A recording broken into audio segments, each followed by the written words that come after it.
going to aim in this short time to teach you something about your own procrastination so that you can work with it even after a talk of just 20 minutes.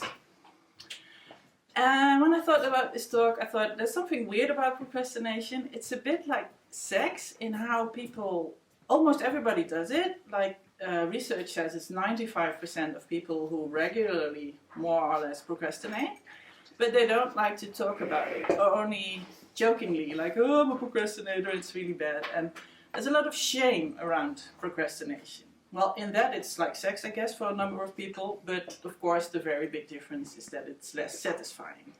In general, after sex, if it went well, you feel good, and procrastination rarely makes you feel good, or maybe even never. So let's start with the definition taken from science. What is it? It is to voluntarily delay an intended course of action despite expecting to be worse off for the delay. So it's something you knowingly do and it doesn't feel right, but you do it anyway. And I think it's important to work with that definition because we have all these associations of procrastination being laziness, being bad. There's a lot of stuff that makes it worse than it already is. So voluntarily delay, intended course of action, and expecting to be the worse off. And I think for creatives, maybe the intended course of action is a very important part because we tend to have the opportunity to deal with our days in any way we want to. And that brings the problem like, well, you can do your work anytime. You may not feel like it a lot of the times. You're not doing it, so you feel like you should be working. So the benefits of having an irregular working week also bring the drawbacks. Well, this is how we do it, and I'd like you to start making notes here. I was aiming for a mind map. Put procrastination in the middle and draw lines and say how you do it. So how do you procrastinate? And I put some of my own examples. I'm not sure if they're legible. Doing something fun instead of something that I should do. Scrolling aimlessly, social media. Other tasks that feel productive. Well, you see on the screen gaming, reading a book, in my case, or taking a bath, being with friends. Anything you do instead of the thing you're supposed to do. So try and make notes for yourself, and we're going to try to help you out with that. But why do we do it? We know how we do it, but why do we do it? And I've been reading a lot of research, and I think I have come across like 50 reasons or more. There are so many explanations for procrastination that it almost makes me feel like, well, it doesn't matter. It does matter because the internet is full of suggestions on how to get rid of it. And if you're anything like me, you've tried some things and you realize like, it's not working for me, or I know what to try, but I'm not doing it. So the next step I want to invite you to take is think of something concrete that you know you procrastinate on. Like, for example, the tax thing we were talking about before. I've done part of mine already and part of mine not.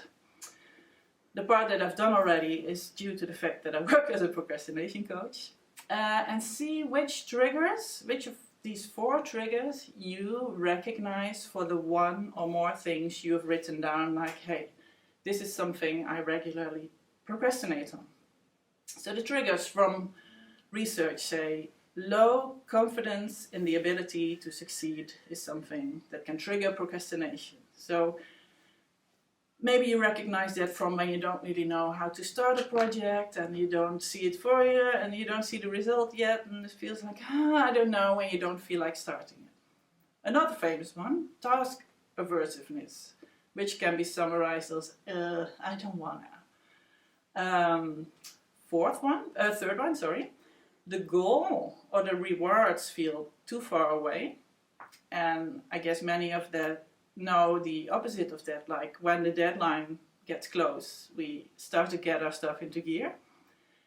And the 4th one is difficulties in self-regulation. And I think in these times with notifications popping up everywhere, this is a more common one than it used to be. The old Greeks already procrastinated. I guess they suffered less from social media distraction.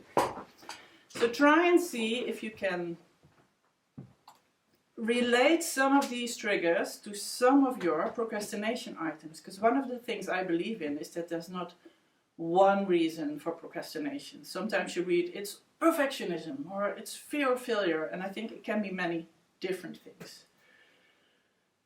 Different causes, like I said, the main ones that I wanted to mention today. Fear of success. I wanted to mention that one because many people don't realize that exists too. Like, but what will happen if I'm successful? Get rich, powerful, and a bad person, for example. Fear of failure, that's a well-known one. So low confidence in success, your ability to succeed. So you can see that low confidence in general invites more procrastination. Task aversiveness, I don't wanna. The goal or the reward feels too far away, so it's not urgent, it's not pressing, and tomorrow is a better day.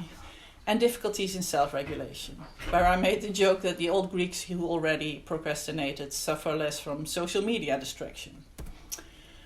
So there are causes underneath these triggers. And like I said before, in the literature you can find 50 or more. I stopped counting after a while, but these are some important ones. I mentioned fear of success first because many people don't realize that that's something that can cause procrastination. It's like if you're the only one in the family who succeeds, you're not part of the family anymore, for example. Like, what will success do to me? Fear of failure, that's one many people know. Subjective time experiencing, the feeling that there is enough time. Some people always have that and tend to always discover that it's not true. Procrastination is a form of resistance, for example, resistance against authority. And it can be when society wants you to do something, when your boss wants you to do something, or when you're your own boss, in my case. When I make a to-do list, I have this instant rejection of everything that's on it. It's like it starts to be a to-don't list. So one of the famous tricks for dealing with procrastination, making a to-do list, doesn't work if you resist to-do lists. So that's why I'm saying like you should check what's going on within you and adjust your measures to that. Procrastination is part of the identity. People can loudly say, hey, I'm relaxed, I'm this way. And then if you start to change your habits around time, around working, it feels like you're not you. I mean, if you get the suggestion like working regularly will help you be productive, time management tip. So you get to sit down from 9 to 5 and do your job. I mean, how many of us say, oh yeah, that's something I'd like to try out? I think most don't, and I know that I don't. So does it matter what the causes are or what the triggers are? I have a very practical view on that. No, as long as I get shit done.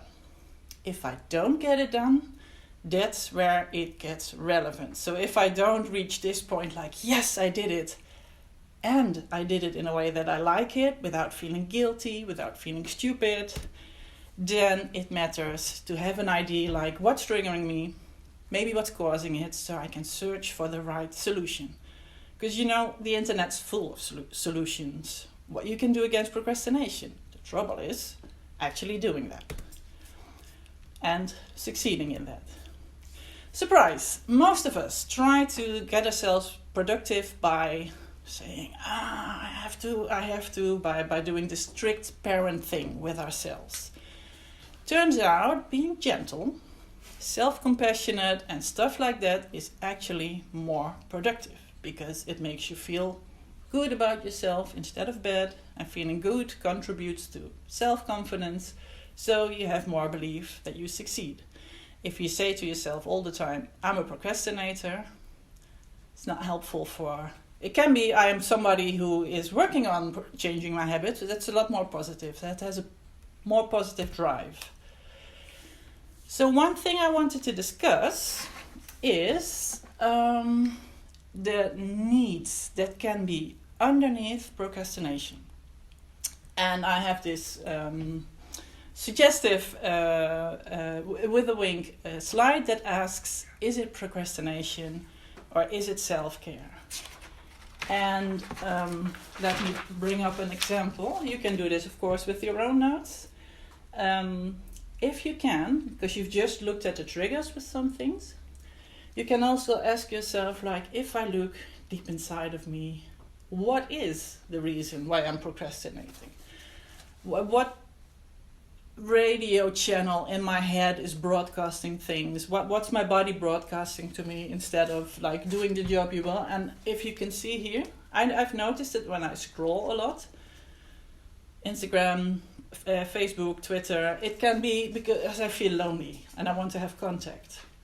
So I'm avoiding work because I have a need that's not being met. I search for an easy solution, but scrolling rarely really gives me that feeling of contact that I long for. So it helps to see like what's the actual need, and then if you decide to, let's say, WhatsApp a friend and say, oh, I don't feel like working, and they say, hey, I have the same, you have your contact, and then you may be motivated to get back to work again. The other one, I do this one a lot, other productive tasks. That's when I want to feel useful. So when I notice I'm procrastinating and I feel bad about that, I start to do other stuff so that I feel useful anyway, and I don't feel bad about myself, but I'm not actually doing the thing I'm supposed to do. So I end up feeling bad about myself anyway. Or at least I used to. I'm getting better at that. Yesterday I delayed working on this talk, and I noticed it, and I decided that I was all right with it.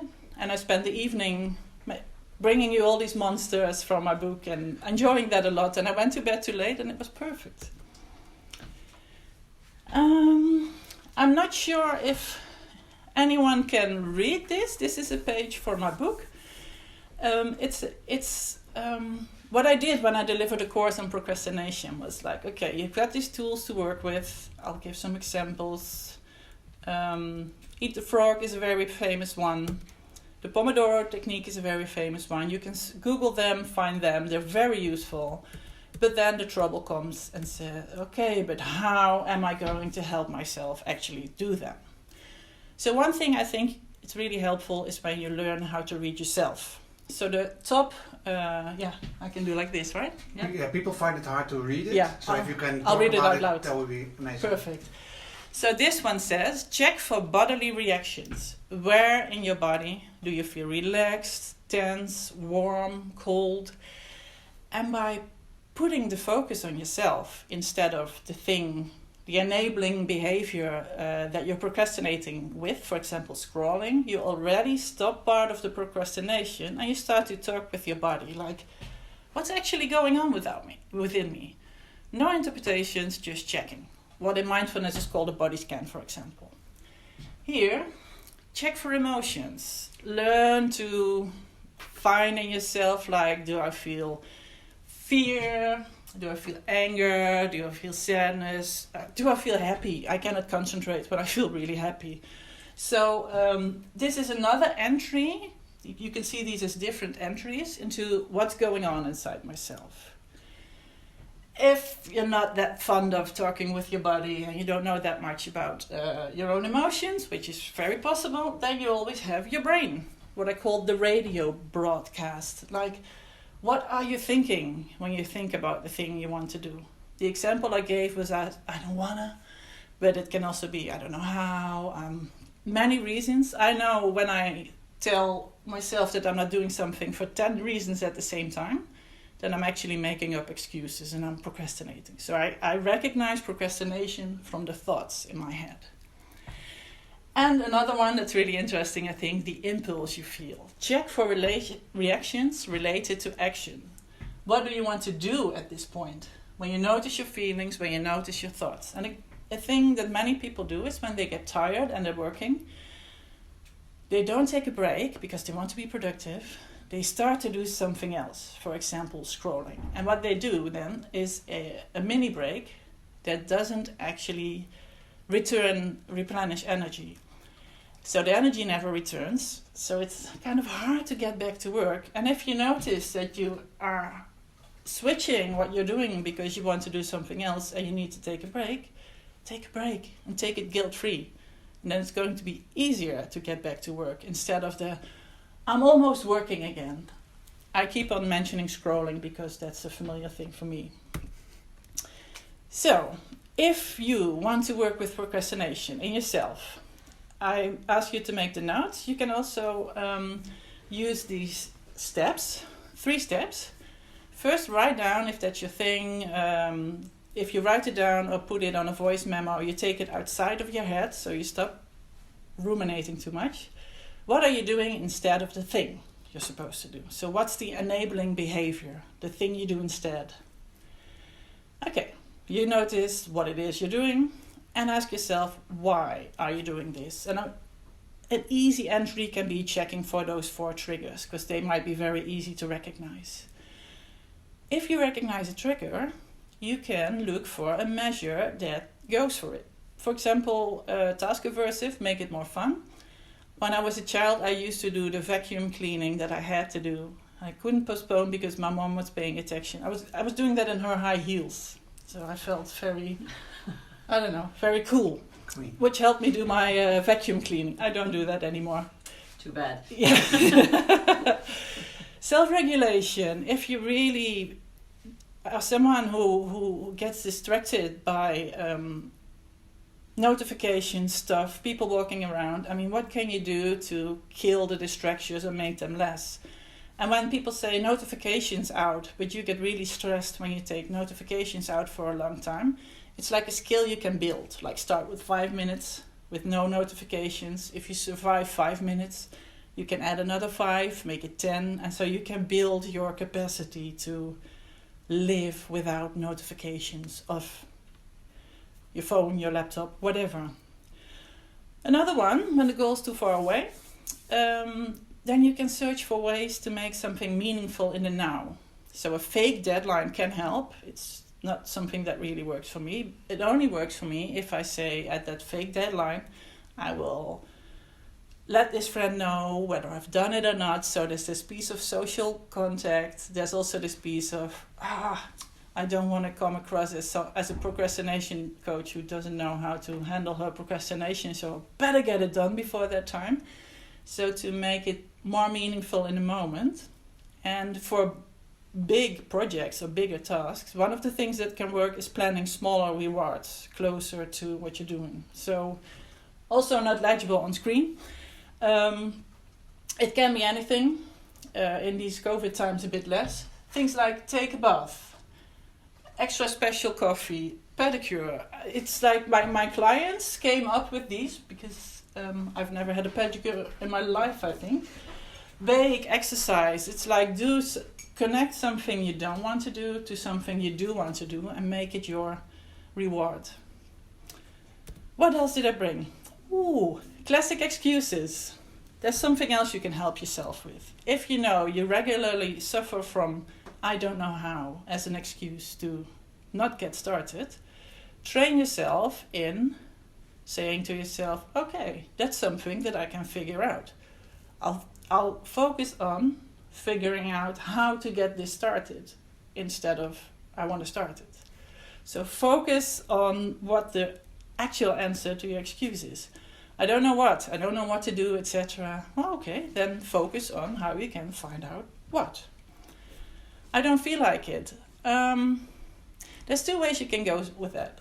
If you can make it go away by not doing it, that's sometimes a brilliant idea.